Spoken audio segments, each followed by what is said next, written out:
Hello students, कैसे हैं आप लोग। तो आज हम बात करने वाले हैं chemical properties of acids and bases के बारे में। अब तक हमने 2 लेक्चर कंप्लीट कर लिए हैं। फर्स्ट लेक्चर में हमने बात की थी एसिड और बेसिस की कैरेक्टरिस्टिक के बारे में, और सेकंड लेक्चर में हम लोगों ने बात की थी इंडिकेटर्स के बारे में। तो आज हम बात करने वाले हैं chemical properties of acids and bases के बारे में, जो बहुत ही इंपॉर्टेंट है और कम से कम एक क्वेश्चन हर साल बोर्ड में इससे आते ही आता है। ठीक है, फर्स्ट जो केमिकल प्रॉपर्टी है वो हम लेते हैं एसिड रिएक्ट विद मेटल या मेटल रिएक्ट विद एसिड। तो सबसे पहली चीज जो हम ले रहे हैं, when metal react with acid. तो मेटल जो है वो एसिड के साथ किस तरीके से रिएक्ट करती है, ये हम लोग देखने वाले हैं। ठीक है, कभी भी कोई भी केमिकल रिएक्शन पढ़ेंगे तो उसमें हम बात करेंगे सिंटैक्स की। उसका सिंटैक्स क्या होगा, अगर हमें सिंटैक्स लर्न है अच्छे से तो किसी भी तरह की रिएक्शन हमें दे दी जाए हम उसे इजीली सॉल्व कर सकते हैं।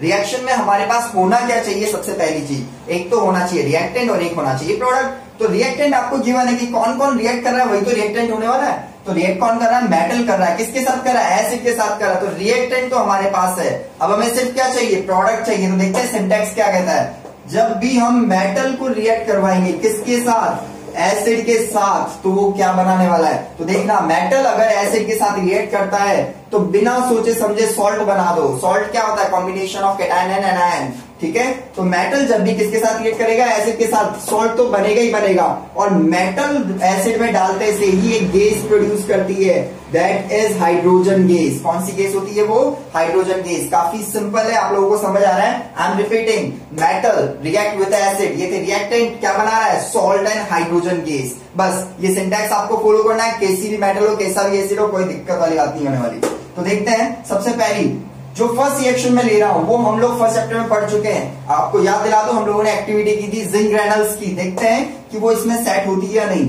हमने क्या लिए थे, जिंक ग्रेनल। जिंक मेटल होती, सॉलिड फॉर्म में हमारे पास थी।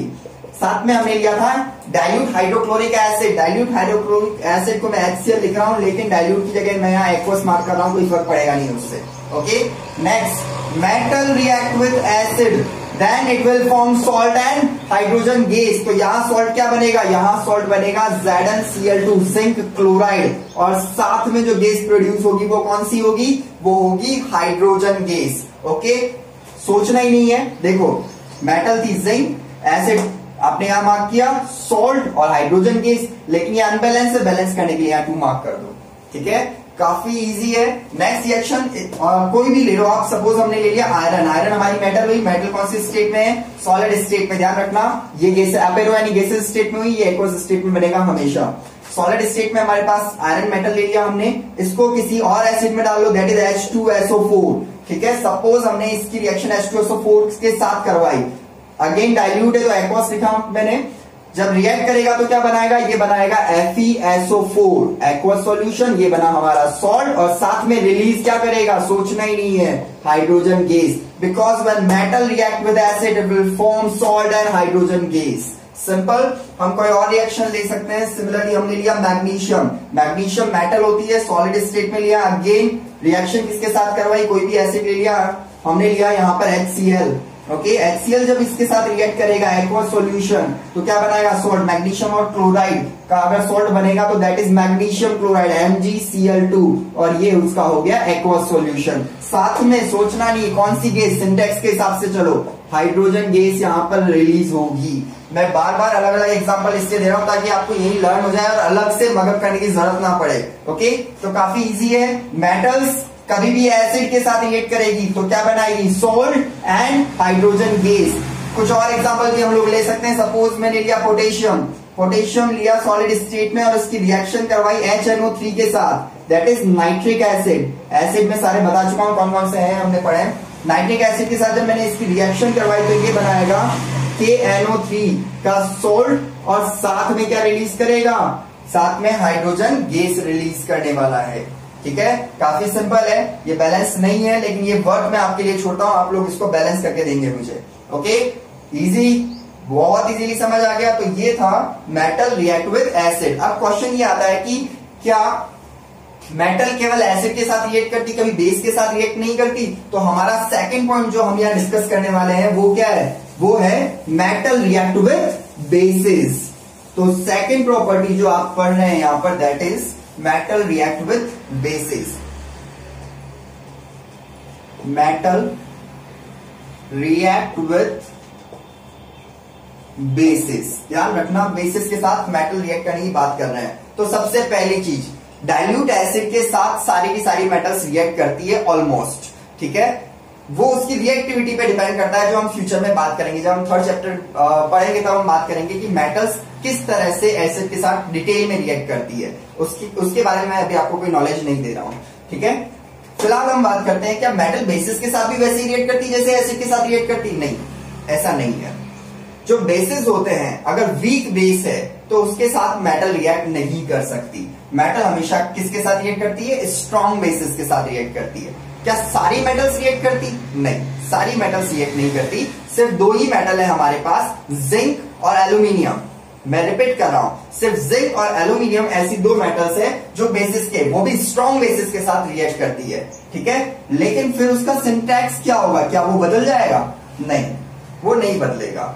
बस ध्यान रखना कि जो मेटल होगी, अगर वैसे तो वो बेस के साथ रिएक्ट नहीं करेगी, लेकिन मेटल अगर बेस के साथ रिएक्ट कर रही है तो वो हमेशा सॉल्ट बनाएगी और साथ में हाइड्रोजन गैस रिलीज करेगी, ठीक है। मेटल किसके साथ रिएक्ट कर रही है? बेस के साथ। तो क्या बनाएगी? सॉल्ट। और क्या रिलीज करेगी? हाइड्रोजन गैस रिलीज करेगी। सिंटैक्स सेम है, देखो, बस एसिड की जगह हमारे पास क्या आ गया? बेस आ गया। लेकिन रिपीट कर रहा हूं, कौन सी मेटल यहां रिएक्ट करने वाली है? जिंक यहां पर रिएक्ट करने वाली है। अगर जिंक यहां पर बेस, स्ट्रॉन्ग बेस लेना है तो मुझे क्या लेना है? NaOH। सोडियम हाइड्रोक्साइड मैंने लिया बेस, और मैंने मेटल कौन से ली? मेटल यहां पर ली मैंने जिंक। तो जिंक जो है वो एसिड और बेस दोनों के साथ रिएक्ट करती है। रिपीट कर रहा हूं, ध्यान रखना, इस पे क्वेश्चन हो गया 1 मार्क का आपका, कि ऐसी कौन सी मेटल है जो एसिड और बेस दोनों के साथ रिएक्ट कर सकती है? तो जिंक एक ऐसी मेटल है जो एसिड और बेस दोनों के साथ रिएक्ट कर सकती है। सॉल्ट क्या बनाएगा? ये बनाएगा Na2ZnO2, sodium zincate, plus release क्या करेगा? Hydrogen gas, okay. तो यहां पर हमें जो सॉल्ट मिला वो क्या मिला? सोडियम जिंकेट, इसका नाम है। आप इसको अच्छे से लर्न कर लेना, क्या नाम है इसका? इसका नाम है sodium zincate, okay. Sodium zincate कब बना? जब जिंक ने किसके साथ रिएक्शन की? आपकी NaOH यानी एक स्ट्रॉन्ग बेस के साथ रिएक्शन की है। बहुत सिंपली समझ आ रहा है। तो सेम सिंटैक्स है, सब कुछ सेम है। बस आपको ध्यान क्या रखना है कि सिर्फ और सिर्फ जिंक और एल्यूमिनियम दो ऐसी मेटल है जो स्ट्रॉन्ग बेसिस के साथ रिएक्ट करेगी, अदरवाइज कोई मेटल आपकी रिएक्ट करते हुए आपको दिखाई नहीं देगी। अगेन, कौन सी गैस? Hydrogen gas. पहली वाली रिएक्शन में भी कौन सी गैस थी? Hydrogen gas. तो अगर बार बार आपके पास हाइड्रोजन गैस आ रही है, आप कैसे आइडेंटिफाई करेंगे कि ये इवॉल्व होने वाली गैस हाइड्रोजन गैस ही है? तो इसके लिए हमने एक एक्टिविटी प्लान की थी। मैं आपको दोबारा से वो एक्टिविटी बता रहा हूं, आप ध्यान रखना। कौन सी, किसके लिए? हाइड्रोजन गैस के आइडेंटिफिकेशन के लिए एक्टिविटी एक्सप्लेन कर रहा हूं। आप सबका ध्यान यहां पर होना चाहिए कि इवॉल्व गैस जो है। तो एक्टिविटी जानते हैं क्या है? एक्टिविटी समझना बहुत सिंपल है। हमें क्या आइडेंटिफाई करना है कि इवॉल्व होने वाली गैस कौन सी है? Hydrogen gas. तो सिंपली हमने सबसे पहले क्या लिया? हम लोगों ने एक स्टैंड ले लिया, ओके। ये वो स्टैंड है जिसपे हम एक टेस्ट ट्यूब को हैंग करने वाले हैं, और यहां पर हमने एक टेस्ट ट्यूब इस पे अच्छे से हैंग कर दी।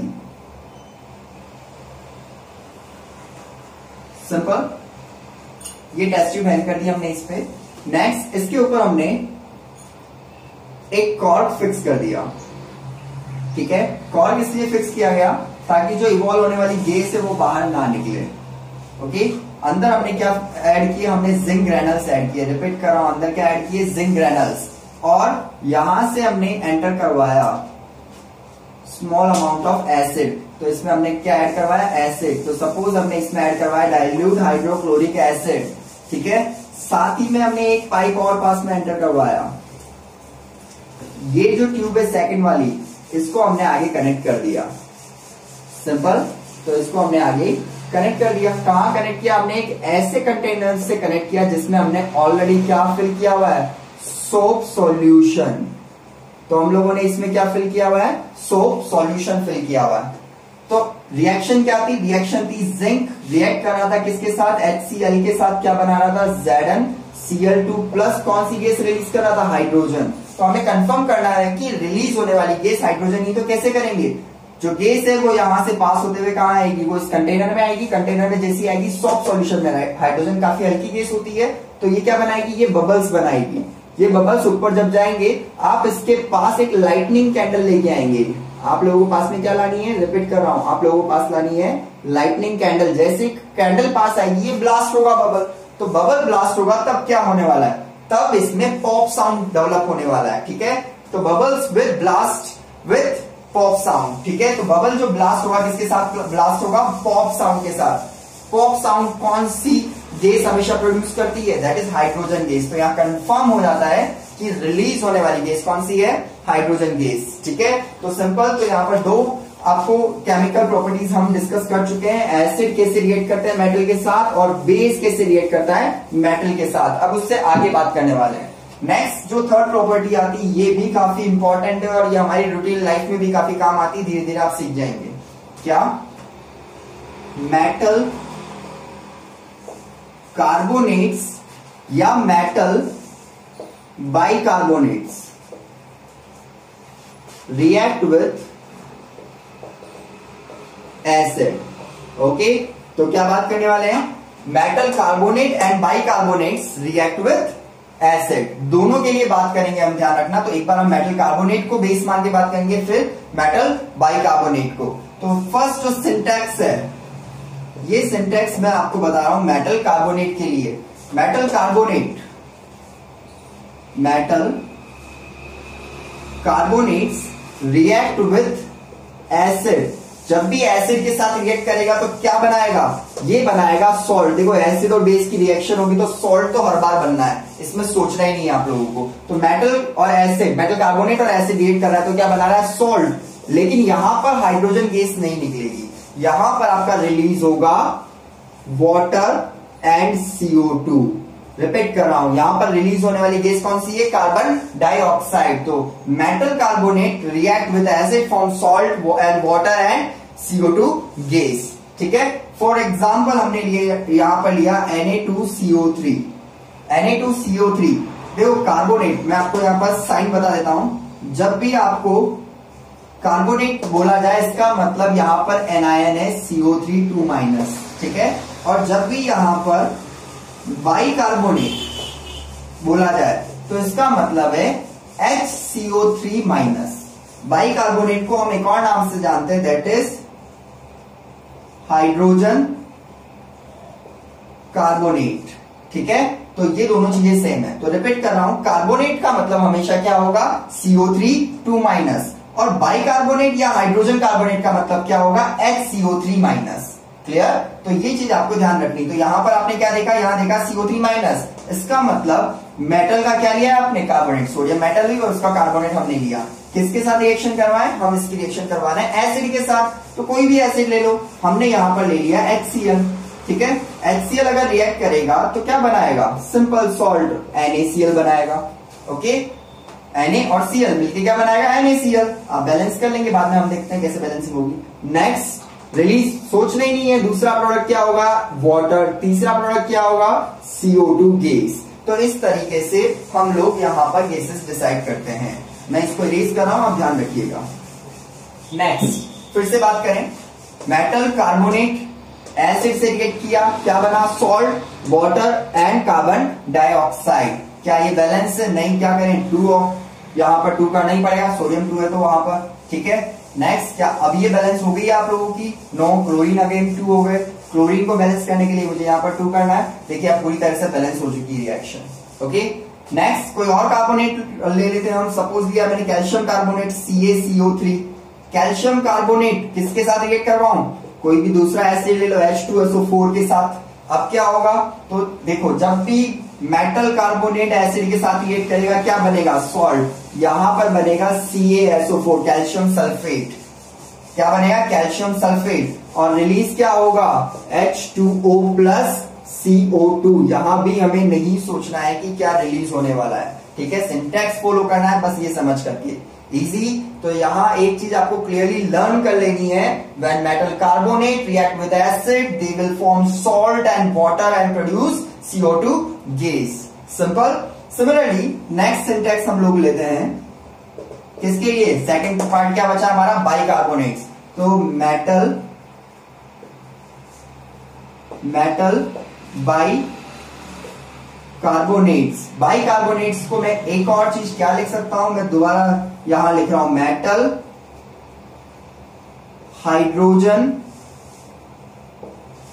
कार्बोनेट्स। ओके, मेटल बाइकार्बोनेट या मेटल हाइड्रोजन कार्बोनेट कुछ भी कह सकते हैं। किसके साथ रिएक्ट करेगा, एसिड के साथ। क्या बनाएगा, सेम पैटर्न चलेगा, मींस सॉल्ट बनाएगा, वाटर बनाएगा और रिलीज करेगा कौन सी gas, carbon dioxide gas. It means metal carbonate हो चाहे मेटल बाइकार्बोनेट हो, दोनों के दोनों जब एसिड के साथ रिएक्ट करते हैं तो दोनों के प्रोडक्ट सेम बनते हैं, salt plus CO2 plus H2O, यानी सॉल्ट, वाटर और कार्बन डाइऑक्साइड ही आपको बार बार देखने को मिलने वाला है यहाँ पर। ठीक है, फॉर एग्जाम्पल हम लोग ले लें NaHCO3, सोडियम बाइकार्बोनेट या फिर सोडियम हाइड्रोजन कार्बोनेट। Na2CO3 क्या था, सोडियम कार्बोनेट, और NaHCO3 क्या बना, सोडियम बाइकार्बोनेट। सिंपल। किसके साथ रिएक्ट करवाना, एसिड ले लिया हमने HCl। सपोज ये HCl से रिएक्ट कर रहा है तो क्या बनाएगा, सॉल्ट। सॉल्ट कौन सा बनाएगा, NaCl। तो सॉल्ट तो हमारे पास आ गया NaCl, साथ में क्या रिलीज करेगा, वाटर H2O, साथ में क्या रिलीज करेगा, carbon dioxide gas, CO2 gas. काफी सिंपल है, बहुत इजी वे में समझ आ गया। NaCl यार, ठीक है, H2O भी क्लियर, यानी कि रिएक्शन पूरी तरह से आपकी बैलेंस है, आपको यहाँ बैलेंसिंग की जरूरत नहीं है। कोई दूसरा मेटल कार्बोनेट भी आप यहाँ पर ले सकते हो, कैल्शियम का कार्बोनेट, आप चाहे तो कैल्शियम का ही बाइकार्बोनेट ले लें, आप चाहे मैग्नीशियम का ले लें, आप चाहे पोटेशियम का ले लें, और अपने अकॉर्डिंग सिंटेक्स बना करके सिंटेक्स में फिट कर सकते हैं। काफी इजी प्रोसेस है। तो कैल्शियम के लिए देखते हैं CaHCO3 होल ट्वाइस। ध्यान रखना यहाँ होल ट्वाइस क्यों आया ये समझना, क्योंकि HCO3 का -1 चार्ज है जबकि कैल्शियम का +2 है, तो इसलिए हमें चार्ज बैलेंस करने के लिए यहाँ पर 2 होल ट्वाइस में लिखना पड़ा। ठीक है, तो कैल्शियम बाइकार्बोनेट किससे रिएक्ट करा है, H2SO4 से करवा दो इसकी रिएक्शन। क्या बनाएगा, सॉल्ट। सॉल्ट कौन सा, कैल्शियम बनाता है, SO4 के साथ कैल्शियम सल्फेट, साथ में रिलीज क्या करेगा, बिना सोचे समझे वाटर प्लस CO2 रिलीज करेगा। ठीक है, क्या ये बैलेंस हो चुकी है, ये बैलेंस बिल्कुल भी नहीं है, आपको इसको बैलेंस करना पड़ेगा। मैं आप पे डाल रहा हूं, ध्यान रखना हाइड्रोजन के नंबर्स यहाँ पर कितने हैं, 4, उसके अकॉर्डिंग करना, और CO2 कितनी रिलीज होनी चाहिए वो भी। तो मैं रिपीट कर रहा हूं, मैं आपको स्केलेटन इक्वेशन दे रहा हूं, इसको आपको बैलेंस करनी है। ठीक है, ये आपके लिए वर्क हो गया। तो हमारे पास दोनों सिंटेक्स समझ आ गए। दोनों सिंटेक्स यानी मेटल कार्बोनेट हो चाहे मेटल बाइकार्बोनेट हो, ये दोनों चीजें कौन सी गैस रिलीज कर रही है, ये कार्बन डाइऑक्साइड गैस रिलीज कर रही है।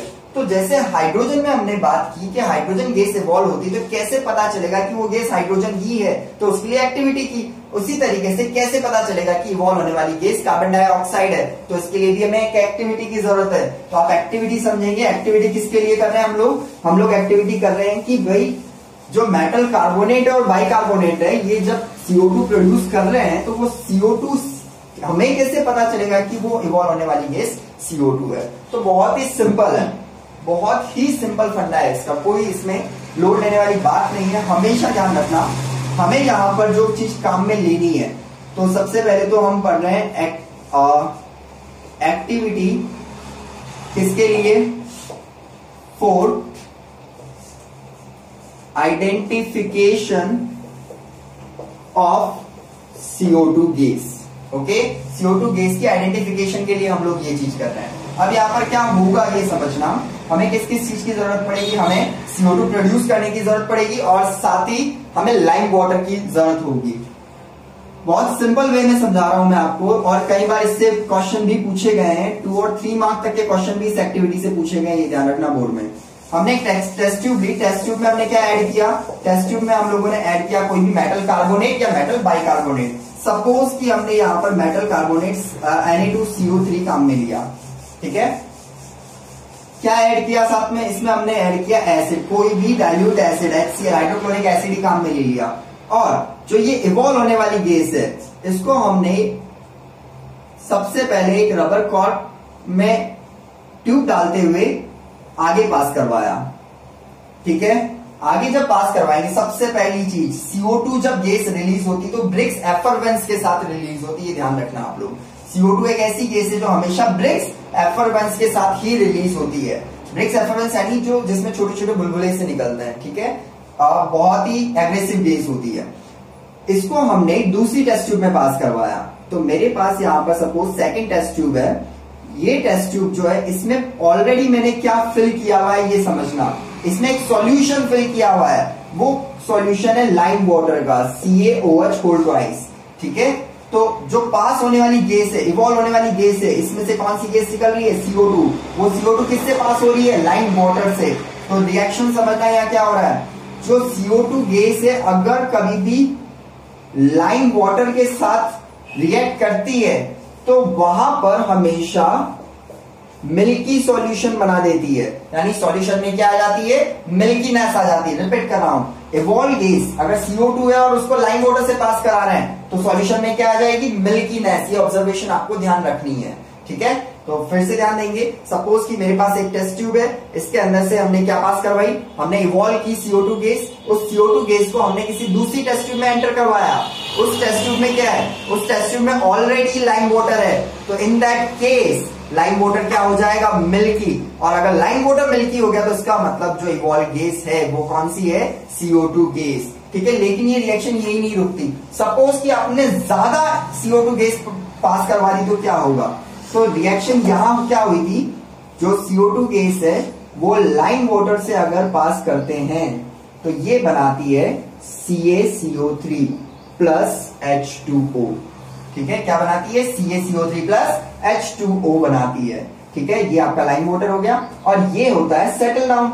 ठीक है, तो पानी के अंदर ये अगर सेटल डाउन होता है यानी ये PPT बनाने लगता है, तो PPT जो है इसकी व्हाइट बनती है और व्हाइट PPT के कारण मिल्कीनेस आ जाती है। ठीक है, तो ये मिल्की किसकी वजह से हुआ? अगर आपसे 1 मार्क क्वेश्चन पूछा जाता है तो CaCO3 की वजह से हुआ। अब आपने और CO2 पास करवा दी तो क्या होगा? देखना, CaCO3 तो बन चुका है, साथ में वाटर प्रेजेंट है ही, लेकिन आपने एक्सिस CO2 पास करवा दी, मतलब इसमें CO2 पास करवाया जा रहा है, एक बार मिल्कीनेस आ गई, फिर भी करवाया जा रहा है तो क्या होगा? तो मिल्कीनेस डिसअपीयर हो जाएगी। ठीक है, आपको ध्यान रखना है, मिल्कीनेस डिसअपीयर यानी जो व्हाइट कलर आपको देखने को मिल रहा है सॉल्यूशन में वो चला जाएगा। इन दैट केस यहां पर बन जाएगा आपका CaHCO3 होल ट्वाइस। ठीक है, साथ में क्या बनेगा? CaHCO3 होल ट्वाइस बन जाएगा, जो पूरी तरह से क्या होता है? डिसॉल्व हो जाता है वाटर में। ओके, एक्टिविटी फिर से समझना बहुत ही इंपॉर्टेंट है। क्या किया हम लोगों ने कार्बोनेट लिया, एसिड डाला, जिससे क्या प्रोड्यूस हुई? CO2 गैस प्रोड्यूस हुई और उस CO2 गैस को लाइम वाटर से पास कराया। लाइम वाटर से जब भी CO2 पास करवाते हैं तो वो क्या हो जाता है? मिल्की हो जाता है। लेकिन एक्सिस ऑफ CO2 पास कराते हैं तो मिल्कीनेस क्या हो जाती है? डिसअपीयर हो जाती है, क्योंकि कैल्शियम बाइकार्बोनेट बन जाता है। तो ये सिंपल इसकी रिएक्शन थी। आई होप कि आपको बहुत ही अच्छे से समझ आ गई होगी। तो ये था आज का लेक्चर। अभी कुछ और केमिकल प्रॉपर्टीज बाकी जो हम नेक्स्ट लेक्चर में डिस्कस करने वाले हैं, और जो भी हमने आज पढ़ा है इसका जो नोट्स है वो मैं नीचे चैनल के डिस्क्रिप्शन में डाल दूंगा। आप वीडियो के डिस्क्रिप्शन में जाके वहां से डाउनलोड कर सकते हैं। Thank you.